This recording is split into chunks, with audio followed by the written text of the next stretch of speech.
YouTube literally changed my life in 3 months, and I want to share that journey with you. I was a burnt out healthcare professional, and I decided one day that I was finally going to commit to this YouTube thing, and it went better than I could have ever imagined. So, in this video, I'm going to give you the full story, the behind the scenes, the what, the why, the how, and I want to help you get over that block that is preventing you from starting your channel and potentially changing your life forever. If we haven't met, I'm Mike. I'm a healthcare professional and a YouTube growth coach. And I took my channel from zero to monetization in under 50 days. And I want to help you grow your channel just like I did. So let's get started. So it all started in July of 2024. My mother had just passed away suddenly, and I was seeing other healthcare professionals launch into the online space. And I had unfortunately gone through a bit of a failed launch into that space. It's definitely not easy. I had a clinic and I was doing pretty okay with it, but I didn't know anything about marketing, how to run ads, or anything like that. I had a lot of healthcare knowledge, but not a lot of business knowledge. The idea to start a YouTube channel kind of came to me out of desperation. I had seen other professionals do it, but I was just so bogged down with the day to day that it didn't really occur to me that this was something that was worth pursuing. And so I just kind of let it sit in the background for a while. And so YouTube was kind of this final frontier for me that I wasn't really even sure that I was good enough to try. I mean, let's be honest, it's really difficult to put yourself out there on camera because you have to talk to people and you have to accept a lot of the hate that comes from being in the online space. And what was really stopping me from making any progress was that I thought I wasn't good enough to even do it. I didn't believe in myself and I thought it would just be a waste of time and energy. However, one gift that I did have came from my mother, and that was that she was a natural teacher. And I had experience in the past with teaching others in person. And I had dabbled in the education space as a coach and as an educator. I mean, even in my profession, we are educators. We're helping people get healthier, we're teaching them about their bodies. So I guess I had a little bit of a natural knack for it. And so once I had kind of come to terms with the fact that I was already teaching people and the only difference was putting those teachings online in a video format for other people to watch, around March of 2025, so about 9 months later, I finally decided to sit down and actually carve out a strategy. I was finally going to give it a go and I was going to commit to YouTube this time. Of course, as it always does, life gets in the way. And actually, my house flooded right around the time that I was about to publish my first few videos. So we had to move, we had to go through insurance and all of those things. And so I had a few videos ready to publish. They obviously weren't very good. None of them are right off the bat, but something got in the way. And so I just put it on hold for a couple more months. And so by the time we were finally got settled and I got into my new office space in my house, I finally had a dedicated area to film, to edit, to kind of do everything. I got down to work at the end of July 2025 and I finally hit publish on my first YouTube video. And guess what? Nothing really happened. I maybe on my first 5 or 6 videos, I got like 20 views each. And out of those 20 views, a few people watched it for like 2 minutes at the most. So I was getting nowhere. It was actually kind of deflating. And so, of course, with the person that I am, I obsessed over why nothing was going right. Why wasn't I getting views? Shouldn't the algorithm be pushing videos to people who are interested in them? Like, this is how it's supposed to work. And of course, I probably had a little bit of overinflated belief that my videos were actually really good. I mean, who wouldn't want to watch them? I took so much time and spent so much time creating them, editing them, making them really fun and engaging. But through this, what I realized is that I didn't actually have a sustainable plan, basically, one that would keep me from burning out if I kept doing it like I was doing. If I kept going at the pace I was going to lose passion for this really quickly. You can only sprint at top speed for about a minute or so, and then you start to burn out. And the same goes for your YouTube journey. You have to have a plan to train, to test, to iterate new ideas, and grow sustainably over the long term. And this is all so that you don't lose the enjoyment factor because there will be dips and there will be viral moments over time. In fact, I have a video right up here where I talk about this process known as the dip, where the dip is basically a time that you experience in your YouTube creator journey where you're wondering if anything is even working. And in fact, that's when a lot of the lessons are being laid out for you to succeed when you inevitably break through that tough season. Anyways, I had initially just cobbled together in my first few videos some ideas about what people were dealing with when they were coming to see me in my clinic for pain. And one of the main ones for this was knee pain. And the videos were good for people who already knew and trusted me. Basically, people who were already seeing me in person in my clinic. They were great educational videos because they already knew who I was and they already trusted me. But what I was doing was I was spending way too much time talking about things that people who were new to my channel didn't care about. And they didn't know who I was. So inevitably, the thumbnail and title probably got them to click. That's what I was seeing at the beginning. But then once they got into the video, there was just way too much yapping.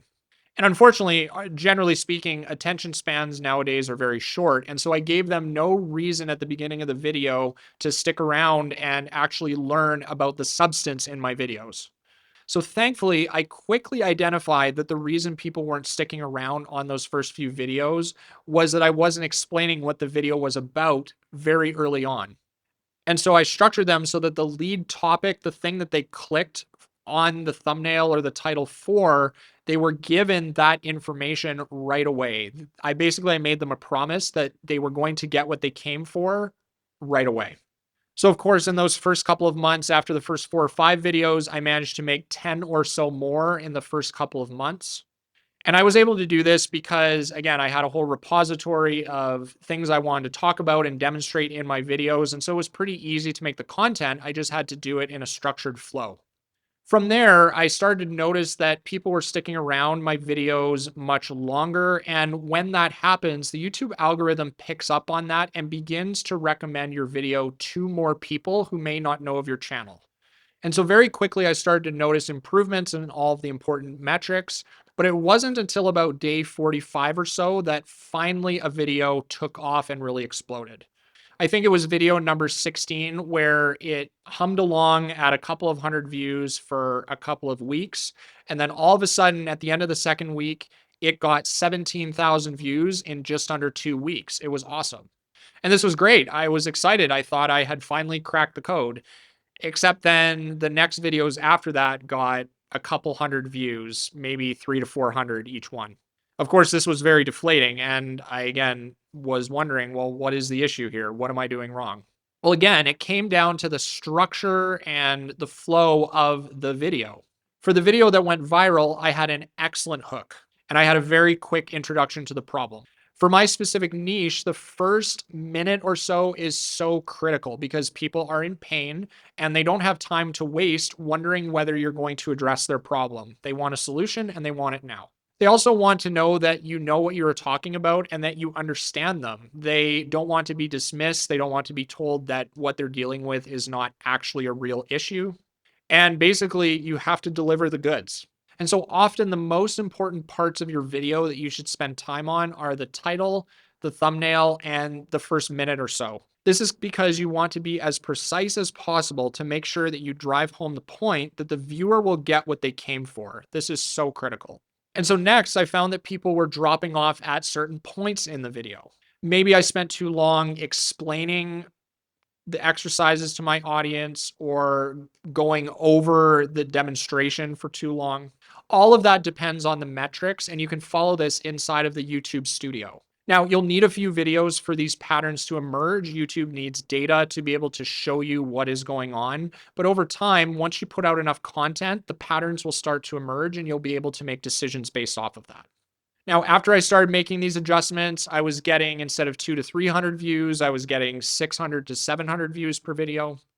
And even a couple of them got 1,000 or 2,000 views. Something really awesome happened. Something caught fire. It was about 2 months in, and one video got almost 130,000 views in 3 weeks. It was absolutely insane to watch. Then another couple of videos that I'd posted a month or so previously also started to pick up some views just out of nowhere.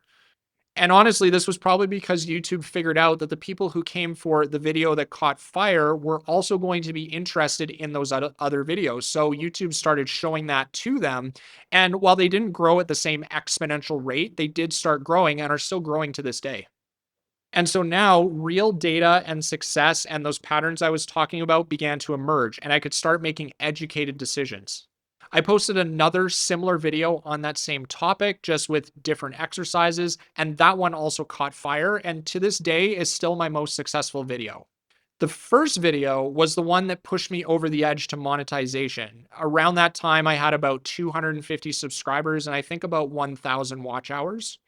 And I went from that to hitting 1,000 subscribers and over 4,000 watch hours in just under 3 weeks. Exponential growth. And so on the other channel, the one that I'm collaborating with here, at the time of this video and 2 months later from when I hit monetization, I've hit almost 4,600 subscribers and over 14,000 watch hours, which for context, in terms of subscriber count, puts me in the top 8 to 10% of all YouTube channels on this platform. And with that, I've gotten close to 325,000 views, again, at the time of this recording. And this is incredible for someone like myself who only started YouTube just over 4 months ago. Now, what was the catalyst and main reason behind my growth and how YouTube changed my life in such a short amount of time? I believe it's because my videos solve a problem. And for better or worse, for people that are in pain, pain will always be an evergreen problem. For as long as we're alive, people will always be in pain.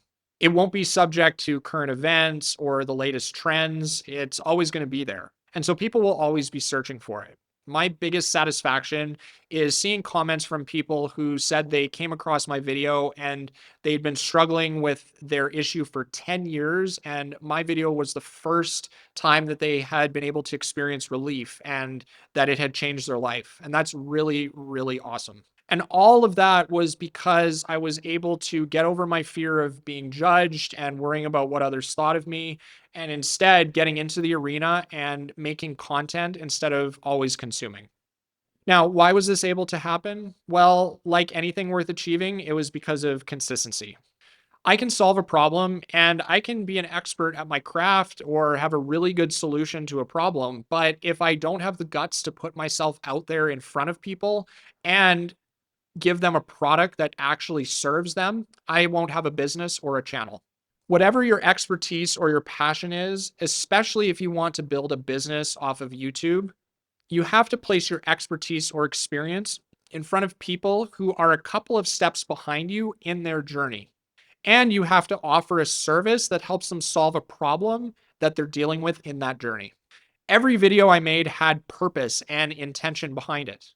Even this video, while it may seem like I'm just talking about myself and my journey as a new creator, the purpose is to show you that I have dealt with those same struggles. I've been where you are, especially if you're just starting out. And I want to show you that monetization and building a business is possible with YouTube, but that there is also a strategy and a story behind the scenes. And so you build an audience and build the framework for a successful business using one of three pillars. Either it's education, entertainment, or inspiration. How-to channels and successful education businesses on YouTube, they teach someone how to get where they want to go faster, and they often sell a product or a service that helps someone get to that destination. These channels are often more sustainable because the problems they're dealing with are evergreen. Someone will always need help learning how to fix their plumbing or fix their car or start a garden or a homestead. These will be things that will be around for all time. Now, entertainers like podcasters or sports channels, they are there to help you feel good or just enjoy life more often. They are there to help you feel good. These channels often rely on current trends, which is difficult because no one in 6 months is going to remember what their basketball team did in 2023, even with that crazy missed layup. But they will get traction because it was in the news, it was current events, it was relevant at the time. And unfortunately, with these channels, they're always trying to keep up and make original content based off of something that's happening at the time. But with education, there will always be an infinite supply of people seeking a solution to a problem that everyone's always going to have. And so, this is why, if you're thinking of starting a YouTube channel, I would recommend starting an education business, especially in 2026. Or you can do a combination of both. And this is what I like to call inspiration. There are plenty of channels that are good at doing both. They offer a little bit of entertainment and a little bit of education. And one of the main drivers of this is that the people who run them have really attractive personalities. And you may have an attractive personality. You might not be the conventional extrovert. I definitely am not.